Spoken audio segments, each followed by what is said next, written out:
সমাধান করছি কুয়েট 2024-25 সালের একটি সুন্দর একটি ম্যাথ। এখানে কি বলেছে দেখো, তোমাকে ম্যাথের মধ্যে বলা আছে একটি বল F = 3x² + 4x + 5। এর মানে বলের ইকুয়েশন দেওয়া আছে 3x² + 4x + 5। ওকে ফাইন, আমি বলের নির্দিষ্ট কোনো মান জানি না, আমি বলের ইকুয়েশন জানি এবং তুমি এই ইকুয়েশনে x এর মান বসিয়ে বিভিন্ন সময়ে বলের মানগুলো বের করতে পারবা। বলা হচ্ছে এর মাধ্যমে একটি কণা x অক্ষ বরাবর স্থির অবস্থা থেকে 8 মিটার পর্যন্ত সরে যায়। এর মানে ব্যাপারটা খেয়াল করো, আমি যদি এটাকে x অক্ষ চিন্তা করি, কোন একটা কণা এখান থেকে স্টার্ট করলো, স্টার্ট করে সে কতটুকু সরে গেল, সে 8 মিটার পর্যন্ত সরে গেল। হ্যাঁ, তাহলে কণাটা আমাদের 8 মিটার পর্যন্ত সরে গেল মূল বিন্দু থেকে বা শূন্য অবস্থান থেকে। এখন আমাকে বলা হচ্ছে 8 মিটার পর্যন্ত সরে যায়, কণাটিকে আরও 2 মিটার স্থানান্তর করতে। ব্যাপারটা খেয়াল করিও, আমি অলরেডি দেখলাম কণাটা 8 মিটার সরে গেছে, এখন আমাকে তার থেকে আরও 2 মিটার স্থানান্তর করতে হবে। লাইক এখান থেকে আমি আরও 2 মিটার স্থানান্তর করব। যদি আমি আরও 2 মিটার স্থানান্তর করি, এবার তোমরা আমাকে বলো, এটা যদি আমাদের এক্সের মান, যদি এটা x অক্ষ ধরি, এটাকে যদি 0 ধরি, তাহলে আমার এই বিন্দুর মান যদি 8 মিটার হয়, তাহলে এই বিন্দুর মান কিন্তু ভাই 10 মিটার হবে, তাই না? কারণ আমাদের এটা 8 মিটার গেল, আরও 2 মিটার গেল, মানে হচ্ছে বর্তমানে 10 মিটার। এর মানে লাইক এরকম বস্তুটা প্রথমে গেল 8 মিটার, এরপর আরও 2 মিটার, বর্তমানে টোটাল 10 মিটার।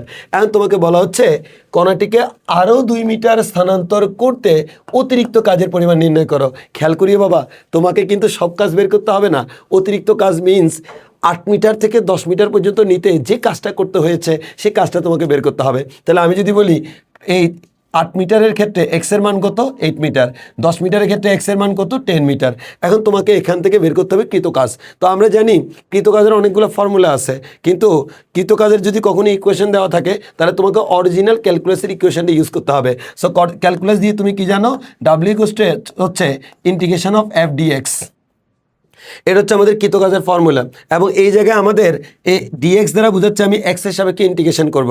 যদি আমি x এর সাপেক্ষে ইন্টিগ্রেশন করি, তাহলে আমাকে ইন্টিগ্রেশনের যে লিমিটগুলা, ওগুলো x এর লিমিট বসাতে হবে। তাহলে তোমরা একটু খেয়াল করে দেখো, এই জায়গায় যে আমি x এর লিমিট বসাবো, তাহলে আমাকে বলো তো x শুরুটা কোথায় হলো, 8 মিটারে, শেষ কোথাও হলো 10 মিটারে। এর মানে এটা দ্বারা আমরা বোঝাচ্ছি f dx মানে হচ্ছে ছোট্ট একটা কাজ, তাকে ইন্টিগ্রেশন করলাম, কোত্থেকে শুরু করলাম, 8 মিটার থেকে, শেষ করলাম কোথায়, 10 মিটারে। এর মানে 8 থেকে 10 পর্যন্ত টোটাল কৃতকাজ আমি এখান থেকে পেয়ে যাব।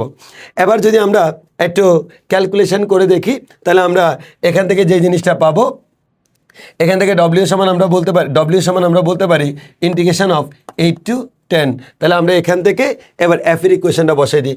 f এর ইকুয়েশন হচ্ছে 3x² + 4x + 5। এবার আমি এটাকে ইন্টিগ্রেশন করব। এটাকে ইন্টিগ্রেশন করলে আমরা কি পাচ্ছি ভাইয়া দেখো তো, এটাকে ইন্টিগ্রেশন করলে আমরা পাচ্ছি এই যে 3 তো রয়ে গেল, x² ইন্টিগ্রেশন করলে আমরা বলতে পারি x³ / 3 + 4 ইন্টু x কে আমরা ইন্টিগ্রেশন করলে কি পাবো, x² / 2 + 5 ইন্টু কিচ্ছু নাই মানে 1 কে ইন্টিগ্রেশন করলে আমরা পাই হচ্ছে x। তাহলে এটা গেলে ইন্টিগ্রেশনের ভ্যালু, যেহেতু আমার লিমিট আছে থার্ড ব্র্যাকেট দিতে হবে, থার্ড ব্র্যাকেট দিয়ে আমরা কি করি, আপার লিমিটটা উপরে বসাই, লোয়ার লিমিটটা নিচে বসাই। তাহলে আমি উপরে পেলাম 10, নিচে পেলাম হচ্ছে 8। তাহলে আমরা ক্যালকুলেশন করলে পাবো হচ্ছে x³ + 4x², সরি আমাদের 4 আর 2 কাটাকাটি গেলে 2x² + 5x। এবার তোমরা নিশ্চয়ই বাকিটা পারবা। কি করতে হবে বলো তো, আমার এই জায়গায় x এর যে ভ্যালুটা, তার জায়গায় প্রথমে আপার লিমিটটা বসাবো 10, আপার লিমিট বসানোর পর মাইনাস, এবার আমি লোয়ার লিমিট বসাবো 8। বসানোর পর তুমি যে আনসারটা পাবা সেটা হচ্ছে সামথিং, যা পাবা তা এত জুল। তোমার কাছে আমার প্রশ্ন, তুমি আনসার কত পেয়েছ কমেন্টে জানিয়ে দাও। আল্লাহ হাফিজ।